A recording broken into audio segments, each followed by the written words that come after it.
Hello viewers, I'm SB, and welcome back to the sound of me bloviating about War of the Chosen for like 10 minutes.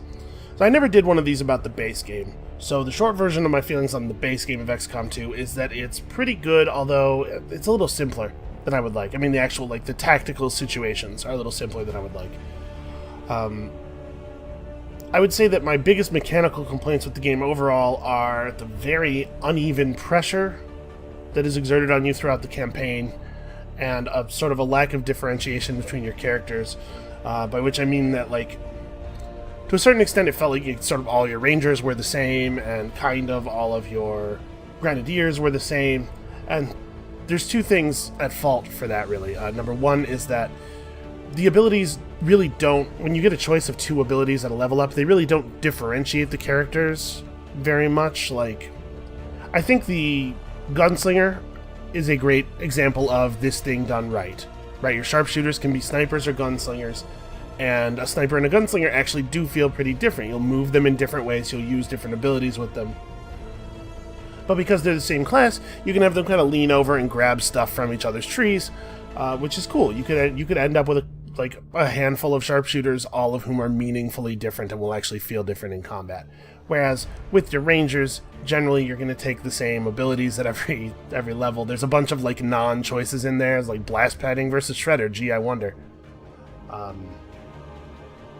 So, does the expansion do anything to fix these problems, I guess, is the first question we have to ask when talking about it, and I think the answer is kind of, sort of. So the campaign's length and difficulty are my biggest issues with it, and War of the Chosen does very little to fix this. Basically, there's two things gating your advancement in XCOM 2, right? You have, and when I say gating your advancement, what I'm talking about is your power level, I guess. How to say, your ability to win engagements, your ability to fight more difficult enemies. Because what it really comes down to, in the end, is you being capable of defeating the final mission, right? That's the goal of the game, is to beat the final mission.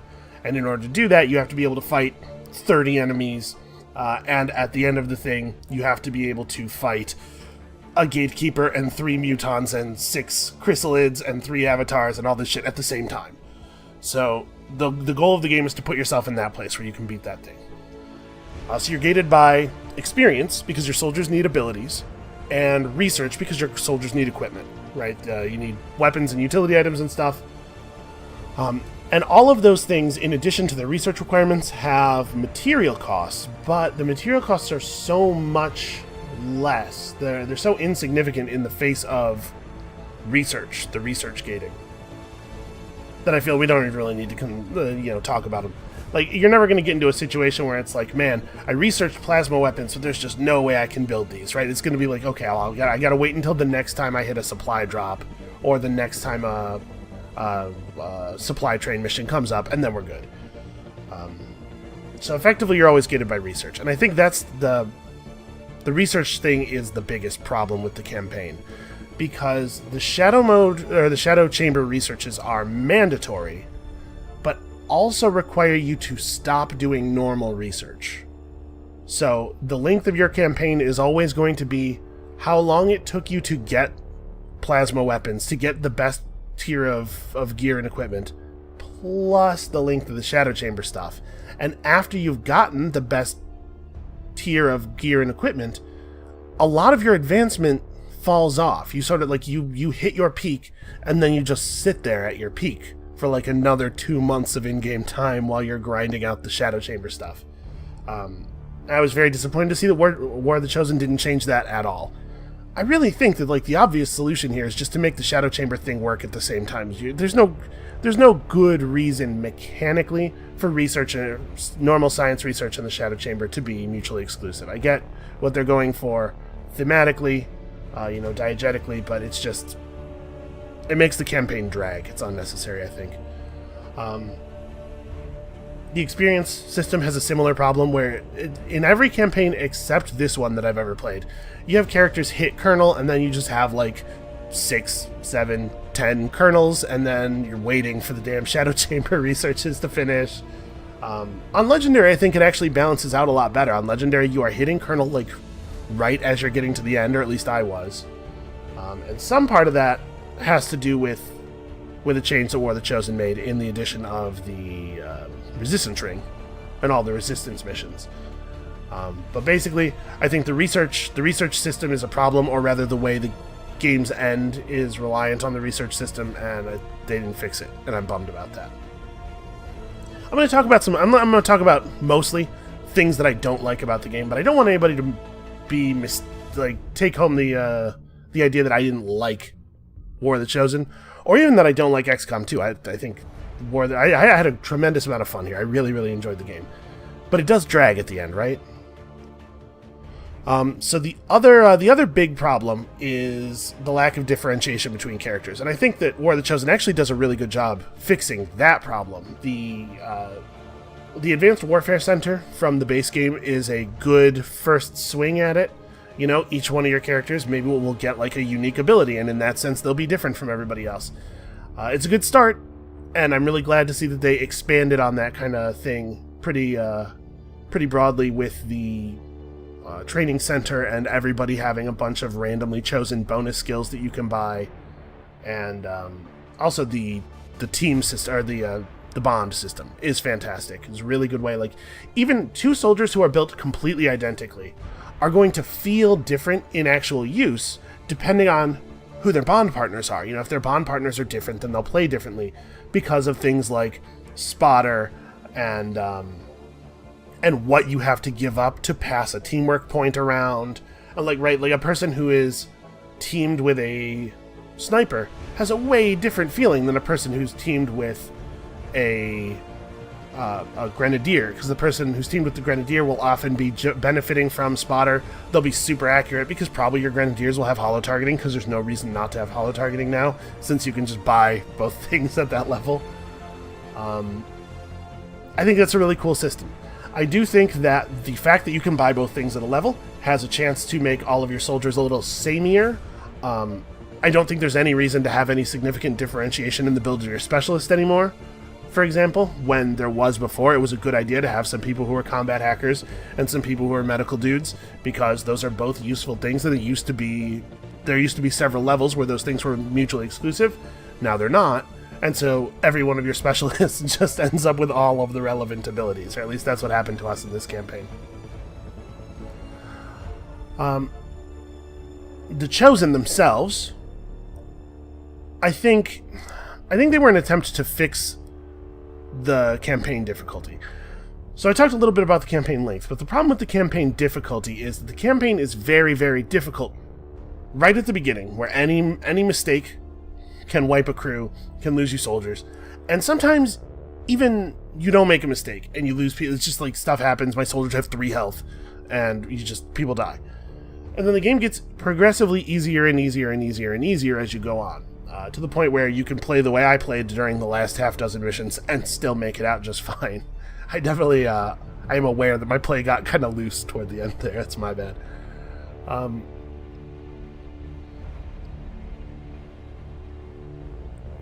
The Chosen are an attempt to give you a more even difficulty by, first of all, having an enemy that kind of scales along with you, right, as they do their strength training and they gain new abilities, and secondly, to give you more frequent, important goals as you as you push toward defeating them. But I understand what they were going for with the sort of gating access to the Chosen strongholds behind certain ranks, but it does mean that after you defeat your first Chosen, you can totally just sprint to the defeat of the other two. It's not. The battle against the first Chosen feels like a campaign, right? You have to deal with this enemy for a long time, and probably you'll expand out and find a second one eventually. But it's just like the long pitched battle you have with the first Chosen that ends in that like glorious victory. It just doesn't. It's not reproduced with the other two, and I guess I don't know how they would do it if that was their goal.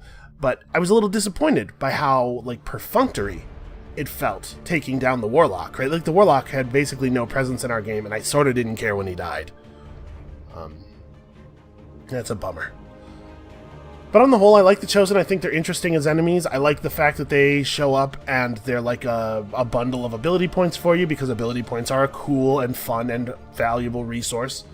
and you can succeed or fail in much less of an all or nothing way, right? You can lose a fight with the Chosen and have them basically just like steal some of your soldiers' information and bug out, and I think that's cool. I think the game benefits from being a little less binary in its outcomes, because it really does feel like a lot of missions are like I flawless the mission or everyone died, and that becomes less true as the game goes on, as you start to be able to survive a hit. And you have ways of mitigating an enemy pack showing up at the end. But like right in the beginning of the game, the difference between I rolled poorly and I didn't roll poorly is often 2 people died. That's like, So I like the Chosen, especially the fact that they tend to hit you, but they tend to do so non-lethally, as a way of introducing outcomes that are between I totally won or I totally lost. The final thing I want to talk about, and I feel a little bit bad ragging on this, but it really does have to be talked about, is the writing and the sort of the tone of the campaign. XCOM 2, the base game, I think, tends toward self-seriousness a little bit.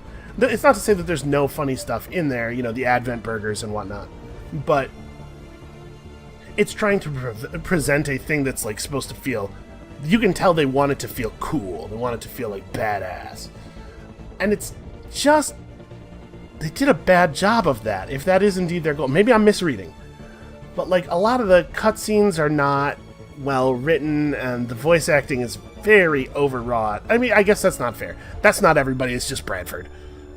Bradford's performance is he's too serious and for like the game itself it doesn't, the mechanical parts of the game don't quite have that tone. The mechanical parts of the game have a much more sort of pulpy science fiction, look at the crazy shit that's happening kind of tone.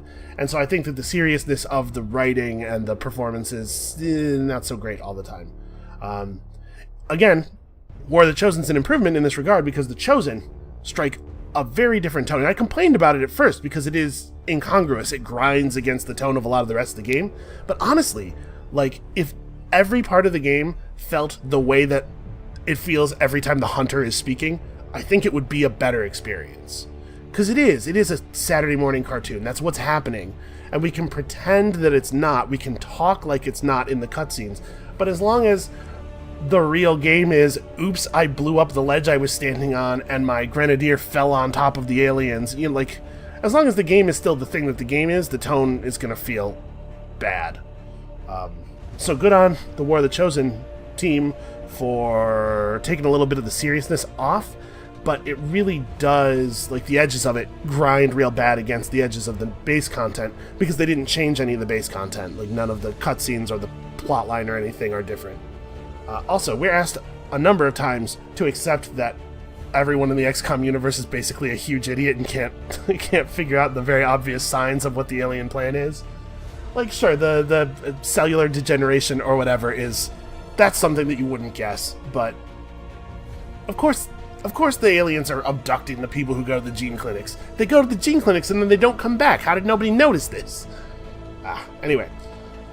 I guess that's really all I have to say. I intended this one to be shorter, but in my defense, I think I actually had more to say this time, so hopefully it's a little bit more dense with meaning for you guys. On the whole, I think XCOM 2 is still pretty good, and I think XCOM 2 of the War of the Chosen is better. I think this was a lot of fun, and I enjoyed playing it on Legendary. I think that the game feels a lot better on Legendary than it does on the lower difficulties. So yeah, that's it. Thank you guys so much for watching and listening, and of course, please, if you have comments or you disagree with me or you just want to have a little bit more discussion about some point I made, please leave it in the comments below or on the subreddit, the link to which is in the description. Listen, YouTube comments are great and all, but I feel like they're really bad for threaded discussion, so if you want to have, more than a one comment conversation, I do like the subreddit for that. Anyway, that's going to be it for us for today. Thank you guys so much for listening, and we'll see you next time.